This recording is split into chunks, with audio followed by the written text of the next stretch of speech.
¿Por qué un anciano de 90 años se niega a apagar completamente el fuego de su chimenea aunque sea agosto? En 1954, una familia de Soria sobrevivió a una nevada histórica gracias a que su abuelo sabía cómo mantener el fuego vivo durante 3 días sin añadir una sola rama de leña. Ese truco es solo uno de los 15 que vamos a desenterrar hoy. Al acabar este video vas a entender cómo tus abuelos resolvían en 10 minutos lo que hoy nos dejaría indefensos durante días. Cómo convertían el entorno en una herramienta de supervivencia. Y por qué ese conocimiento desapareció en una sola generación. Enterrar las brasas bajo ceniza. La noche caía y el frío empezaba a morder. Con poca leña, apagar el fuego obligaba a encenderlo al alba con pedernal y yesca, una tarea de media hora.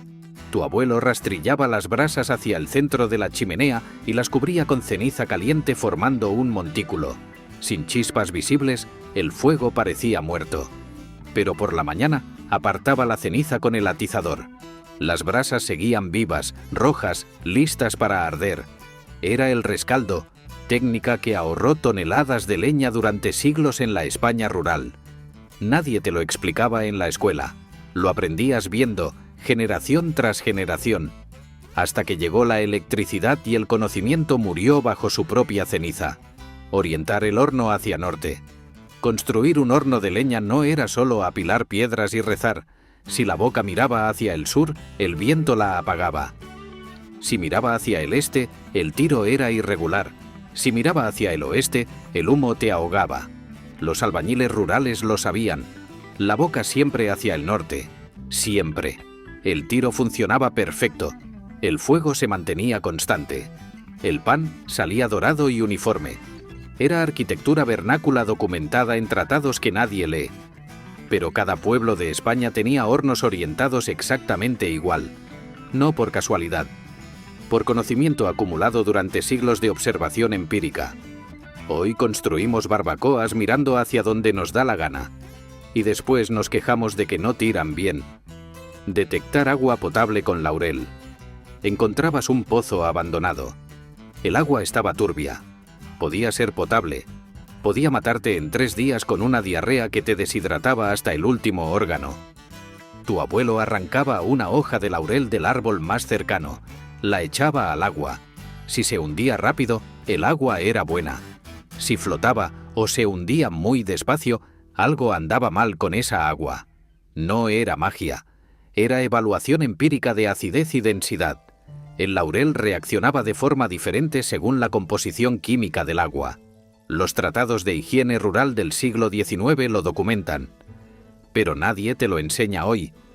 Bebías o no bebías según lo que hiciera una hoja. Y esa hoja te salvaba la vida más veces de las que nunca sabrás. Hojas de berza en zapatos. El invierno gallego te congelaba los pies dentro de los zapatos de cuero. No había calcetines de lana para todos. Los que había estaban llenos de agujeros. Caminar hasta el campo significaba volver con los dedos morados. Arrancabas las hojas más grandes de la berza. Las metías dentro de los zapatos cubriendo toda la planta del pie. Las hojas retenían el calor corporal actuando como aislante térmico natural. Estaba documentado en testimonios orales de Galicia, Asturias y la serranía de Cuenca. Pero pregúntale hoy a alguien menor de 60 años. Te mirará como si estuvieras loco. Por la noche sacabas las hojas. Estaban húmedas, arrugadas, aplastadas. Pero tus pies seguían funcionando. Seguías pudiendo trabajar. Seguías vivo. Lo que nadie te cuenta. Este conocimiento no desapareció por casualidad. Desapareció porque molestaba. Porque una población que sabe sobrevivir sola es una población difícil de controlar. Difícil de vender cosas que no necesita. La modernización de España no fue solo progreso. Fue también dependencia. Cambiar autonomía por comodidad. Cambiar conocimiento por consumo. Y funcionó tan bien que en 2 generaciones olvidamos completamente cómo hacían nuestros abuelos para sobrevivir sin nada. Pero había algo más profundo. Algo que todavía hoy cuesta admitir. Los que guardaron este conocimiento fueron llamados atrasados, ridiculizados por aferrarse al pasado, y muchos se lo callaron. Se llevaron el conocimiento a la tumba antes que aguantar la vergüenza. Hormigas prediciendo la lluvia. Mirabas las hormigas al amanecer. Si salían de sus hormigueros y caminaban en línea recta hacia el sur, el día sería seco.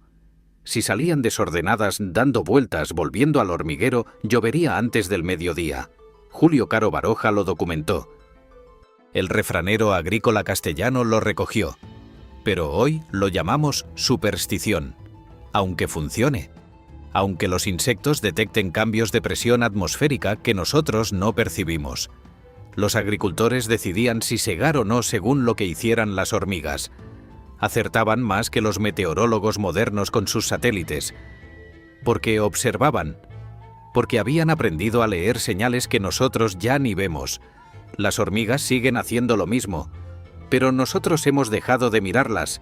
Cuerdas de corteza húmeda. Se te rompía la cuerda en medio del campo. A 5 kilómetros del pueblo. Con una carga que no podías abandonar.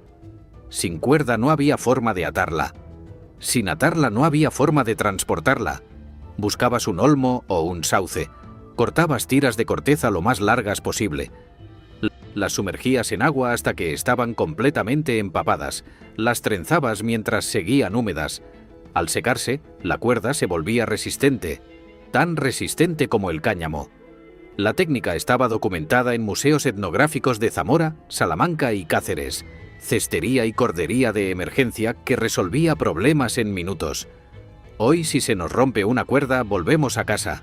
Compramos otra. Ni se nos ocurre que podríamos hacerla nosotros mismos. Sellar grietas con barro. Las paredes de adobe se agrietaban cada invierno. El agua se filtraba. El frío entraba como cuchillos. Llamar a un albañil era imposible. No había dinero. No había albañiles disponibles. Mezclabas barro con paja corta y estiércol fresco de vaca. Lo amasabas hasta formar una pasta homogénea. Rellenabas las grietas presionando fuerte. Alisabas con la mano mojada. Al secar, el tapial de reparación casera era más duro que el adobe original. El estiércol actuaba como aglutinante orgánico. La paja como refuerzo estructural. Era ingeniería de materiales aplicada desde el conocimiento popular. Hoy nos da asco tocar estiércol. Nuestros abuelos construían casas con él. El cambio que nadie esperaba. Durante décadas, este conocimiento fue considerado atraso, evidencia de pobreza, señal de ruralidad que había que superar. Quien lo practicaba era porque no podía permitirse lo moderno. Pero algo cambió. La crisis energética, el cambio climático, la fragilidad de las cadenas de suministro. De repente, saber hacer cosas por ti mismo dejó de ser atraso. Se convirtió en resiliencia, autonomía, en sabiduría despreciada demasiado pronto. Y cuando quisimos recuperarlo, descubrimos que casi no quedaba nadie que lo supiera. Los últimos tenían más de 80 años. Muchos murieron sin contárselo a nadie. Porque nadie les preguntó. Porque nadie estaba interesado. Sombra de la chimenea. No había relojes. O los había, pero no funcionaban. O funcionaban, pero se habían parado. Necesitabas saber la hora para coordinar trabajos, para saber cuándo volver, para calcular cuánta luz quedaba. Mirabas la sombra que proyectaba la chimenea sobre el corral. Cada familia conocía exactamente dónde caía esa sombra a cada hora del día. Era su reloj solar doméstico. Preciso, fiable, gratis. Los tratados de vida rural del primer tercio del siglo XX lo documentan. Pero hoy llevamos 3 relojes encima, uno en la muñeca, uno en el móvil, uno en el coche, y si se paran los 3, no sabríamos qué hora es mirando el sol. La sombra sigue proyectándose igual, pero nosotros hemos olvidado cómo leerla. Sebo para impermeabilizar calzado. El cuero se empapaba, los pies se mojaban, los sabañones aparecían, las infecciones también. Un pie infectado significaba no poder trabajar. No trabajar significaba no comer. Derretías sebo de carnero en una lata sobre las brasas. Le añadías cera de abeja si tenías. Frotabas el cuero del calzado con esa mezcla caliente hasta que no absorbía más. La sección femenina lo documentó en sus manuales. Los zapateros rurales lo aplicaban como mantenimiento obligatorio. El calzado duraba años en lugar de meses. Resistía el barro, la nieve, el agua. Hoy compramos spray impermeabilizante. Funciona peor, dura menos, cuesta más. Pero es moderno. Ganado prediciendo tormentas. El cielo estaba despejado. Ni una nube. Pero las vacas se tumbaban todas al mismo tiempo. Se agrupaban mirando hacia el mismo lado. Inquietas, nerviosas. 30 minutos después caían los primeros rayos. La tormenta llegaba con violencia. Si hubieras estado en el campo sin refugio, te habría pillado. Pero las vacas te habían avisado. Los tratados de veterinaria popular española lo documentan. Las vacas detectan cambios electromagnéticos que preceden a las tormentas eléctricas. Nosotros necesitamos radares. Ellas solo necesitan existir. Los ganaderos confiaban más en sus vacas que en el cielo. Y hacían bien. Semillas en calabazas secas. Guardar la simiente era cuestión de vida o muerte. Si se estropeaba, no había cosecha. Sin cosecha no había comida. Sin comida morías. Vaciabas calabazas grandes. Las secabas al sol durante semanas. Las rellenabas con las mejores semillas de la cosecha. Las tapabas con un corcho de alcornoque. Eran herméticas, impermeables. Protegían de insectos y humedad. El Museo de Agricultura Tradicional de Córdoba las tiene documentadas. El CESIC ha publicado estudios sobre su efectividad. Hoy compramos semillas cada año, en sobres de plástico, que vienen de multinacionales, que controlan qué comemos. Purificar agua con arena. El agua del río bajaba turbia, marrón, llena de sedimentos. Beberla así te provocaba infecciones intestinales que te dejaban en la cama durante semanas. Echabas un puñado de arena de río limpia en el fondo del cántaro. Vertías el agua turbia encima. Esperabas varias horas. La arena actuaba como filtro. Los sedimentos se depositaban en el fondo. El agua de la superficie salía clara. Filtración por decantación. Documentada en manuales de higiene rural del Ministerio de Gobernación. Técnica simple que salvó miles de vidas. Que hoy hemos sustituido por filtros de plástico que hay que cambiar cada mes. El agua purificada nunca estaba perfectamente limpia, pero estaba lo suficientemente limpia para no matarte. Vejigas de cerdo secas. Necesitabas guardar semillas de forma hermética, o medicamentos que no podían humedecerse, o sal. No había tarros de cristal para todos. No había plástico. No había nada fabricado. Inflabas vejigas de cerdo después de la matanza. Las secabas colgadas durante semanas. Quedaban duras, translúcidas, completamente impermeables. Rellenabas con lo que necesitaras guardar. Atabas la apertura con cuerda. La etnografía rural de Extremadura, Castilla y Aragón las documenta. Eran recipientes herméticos perfectos, ligeros, reutilizables, biodegradables. Todo lo que el plástico no es. Hoy nos parece asqueroso. Nuestros abuelos consideraban asqueroso desperdiciar partes del animal, juncos indicando manantiales subterráneos. Necesitabas encontrar agua. Cavar un pozo era trabajo de semanas. Cavarlo en el lugar equivocado significaba semanas perdidas, y la sed no espera. Observabas dónde crecían los juncos en pleno verano, donde las zarzas estaban más verdes cuando todo lo demás estaba seco. Esas plantas te indicaban exactamente dónde corría agua subterránea. Caro Baroja lo documentó. Los registros del canal de Isabel II confirman que los zahoríes empíricos acertaban más que los ingenieros, porque conocían la geobotánica popular, porque sabían leer el paisaje. Cavabas donde indicaban las plantas y encontrabas agua. Ceniza contra serpientes. Las serpientes invadían el corral en verano.